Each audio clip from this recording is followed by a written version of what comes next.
अस्सलाम वालेकुम। आज हम बात कर लेंगे अबाउट आज का जो हमारा ऑब्जेक्टिव्स है या टॉपिक है which is structure of an atom या एटम का स्ट्रक्चर किस तरह होता है उसके बारे में जनरल क्या कर लेंगे हम एक डिस्कशन कर लेंगे about structure of an atom.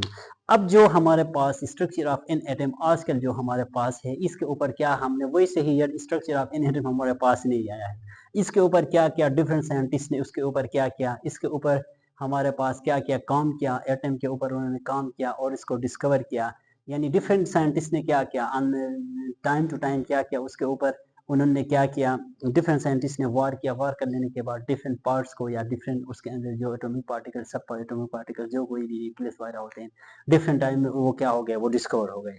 So the first time इसके ऊपर हिस्ट्री की बात कर लें, फर्स्ट टाइम इसके ऊपर किया था सर डेल्टन ने क्या किया था, इसके ऊपर वर्कआउट किया था। उसके बाद जे जे थॉमसन ने किया था। उसके बाद हमारे पास सर रदरफोर्ड ने एटम को जो है ना मजीद उसको डिस्कस किया था। उसके बाद लास्ट में नील बोहर सर ने क्या किया था इसके बारे में डिस्कस किया था। So the topic of today is structure of an atom. General एक स्ट्रक्चर बनाते हैं किसी भी एटम का। So in atom consist of a central nucleus. अब जो हमारा एक एटम होता है उसके सेंटर में क्या होता है, एक न्यूक्लियस होता है। ये जनरल इंट्रोडक्शन, राइट। उसके बाद उसके बाद हमारे पास होते हैं शेल या शेल होते हैं, सब शेल होते हैं, राइट। अब उसके अंदर हमारे पास डिफरेंट सब एटॉमिक पार्टिकल्स होते हैं। अब लेट सपोज ये हमारे पास, इसको जानने से पहले पहले इसको डिस्कस कर लेते हैं सब एटॉमिक पार्टिकल्स। अब सब एटॉमिक पार्टिकल्स क्या होते हैं, सब एटॉमिक पार्टिकल्स, सब एटॉमिक पार्टिकल्स हमारे पास जो होते हैं वो होते हैं सब एटॉमिक पार्टिकल। नंबर फर्स्ट की है प्रोटॉन, न्यूट्रॉन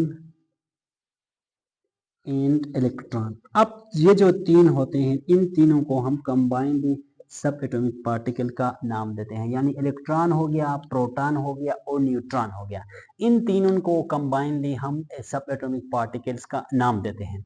अच्छा, अब जो हमारे पास प्रोटॉन होता है, प्रोटॉन के ऊपर हमेशा कौन सा चार्ज होता है, प्रोटॉन के ऊपर हमारे पास पॉजिटिव चार्ज होता है।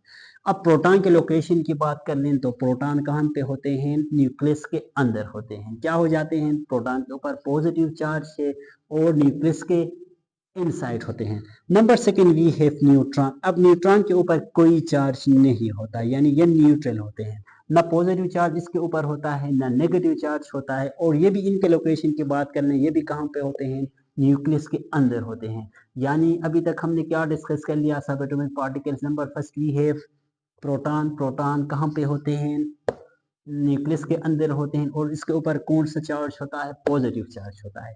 Number second we have neutron. अब न्यूट्रॉन कहाँ पे होता है, हमारे पास न्यूक्लियस के अंदर होता है और इसके ऊपर कौन सा चार्ज होता है, न्यूट्रॉन्स हैव नो चार्ज। यानी वो क्या होते हैं, हमारे पास ना पॉजिटिव होता है ना नेगेटिव होता है, यानी वो क्या हो जाता है, न्यूट्रल होता है। Number third we have is electron. अब जो इलेक्ट्रॉन होते हैं ये क्या हो जाते हैं, हमारे पास डिफरेंट शेल्स या सब शेल में क्या हो जाते हैं, प्रेजेंट होते हैं, राइट। अब जो हमारे पास जितने भी इलेक्ट्रॉन होते हैं उनके लोकेशन की बात कर लें तो वो क्या हो जाते हैं, आउटसाइड द न्यूक्लियस। यानी न्यूक्लियस के बाहर क्या हो जाते हैं, ये पाए जाते हैं। अब न्यूक्लियस के बाहर क्या हो जाते हैं, न्यूक्लियस के बाहर हमारे पास शेल होते हैं या सब शेल होते हैं, जिसमें एस हो गया, पी हो गया, डी हो गया, एलिमेंट जो कोई भी होता है। यानी इसके लोकेशन की बात कर लें क्या हो जाता है हमारे पास, आउटसाइड द न्यूक्लियस। यानी न्यूक्लियस के अराउंड ये क्या हो जाते हैं, प्रेजेंट होते हैं। और इसके ऊपर इलेक्ट्रॉन के ऊपर कौन सा चार्ज होता है उसकी बात करें तो इलेक्ट्रॉन के ऊपर हमेशा नेगेटिव चार्ज होता है। यानी ये क्या था, subatomic particles. Number first we have a proton which is present inside the nucleus of an atom, that carry positive charge. After that we discussed it. The second one we have is neutron. Neutron is also present inside the nucleus of an atom and neutron have no charge. They are chemically they are neutral in their properties. Number third we have electron. Electrons are present outside the nucleus of an atom, yani around the nucleus of an atom, which carry a negative charge. अब जो हमारे पास ये जो होते हैं, अब इसमें हमारे पास जो प्रोटॉन्स होते हैं always The number of protons is always equal to the number of electrons. The number of protons is always equal to the number of electrons. यानी जो हमारे पास कोई भी एटम है उस एटम में क्या होंगे, हमेशा number of protons always equal to the number of electrons. अब प्रोटॉन्स के ऊपर क्या है, पॉजिटिव चार्ज है, इलेक्ट्रॉन के ऊपर कौन सा चार्ज है, नेगेटिव चार्ज है। जब ये दोनों आपस में कंबाइन होंगे तो क्या होंगे, एक दूसरे को न्यूट्रलाइज कर लेंगे, यानी पॉजिटिव नेगेटिव को क्या कर लेगा, न्यूट्रलाइज कर लेगा। तो इसी तरीके से जब ये दोनों एक दूसरे को न्यूट्रलाइज कर लेंगे तो इसीलिए हम नाम देते हैं एटम को, क्या नाम देते हैं, न्यूट्रल पार्टिकल का नाम देते हैं, राइट। और इसके अलावा जो हमारे पास इसके मास की बात कर लें, मास कहाँ पे होता है, जो हमारे पास एटम होता है उसका मास हमारे पास प्रेजेंट होता है inside the nucleus of an atom.